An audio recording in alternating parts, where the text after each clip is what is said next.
President Muhammadu Buhari on Tuesday met with the President of African Development Bank, Akinwumi Adesina, at the Presidential Villa in Abuja. Adesina, while congratulating the President on his re-election, commended the leadership of the President's administration for tackling corruption and challenges of security in the country. Speaking with newsmen after the meeting, Adesina disclosed President Muhammadu Buhari had played a vital role in his election and had come to appreciate Buhari for the appointment and account for the things happening in the banking sector.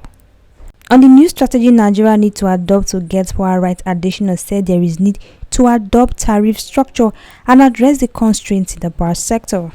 Leadership that is providing, both in terms of for the African continent, but also for the region in particular, because as you know, the continent faces quite a lot of challenges in terms of security. And he has put security as a very important thing.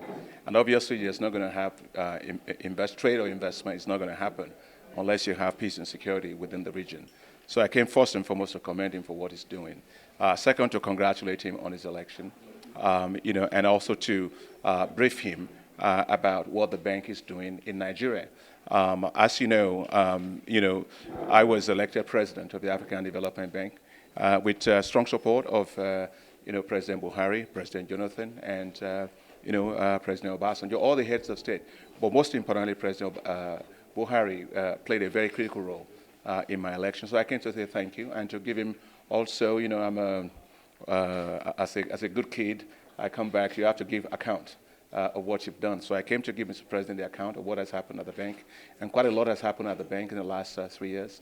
I briefed him on the fact that in Nigeria we have 60 operations in Nigeria here for a total of $4.5 billion.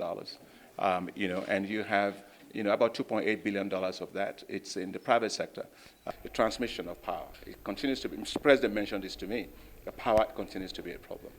We've invested about over $400 million in the transmission company of Nigeria to continue to improve the power transmission. But also we've invested heavily in the northeast of Nigeria. We put in about almost $258 million to support the plan there, the northeast rehabilitation, both in terms of education, in health, sanitation, and water, and also skills, and this is a way of reviving areas that have been battered, and I told Mr. President that's very important. The other things that we have in the country is we invest quite a lot in, in mobilizing financing for the country. I briefed the President that Nigeria continues to be an investment frontier, and that the Africa Investment Forum, which the African Development Bank held last year, we were able to mobilize $38.7 billion of investments to Africa in less than 72 hours. But $7.1 billion of that, actually came to Nigeria. And so I came to brief him on that. And obviously, I briefed the President about the future of what we're going to be doing here. I spoke to him about the support of the bank being crucial because, as you know, Nigeria is the largest shareholder of the African Development Bank, and leaders have to lead. And so I believe that Mr. President expresses great appreciation for the work that we are doing and his great support for the African Development Bank.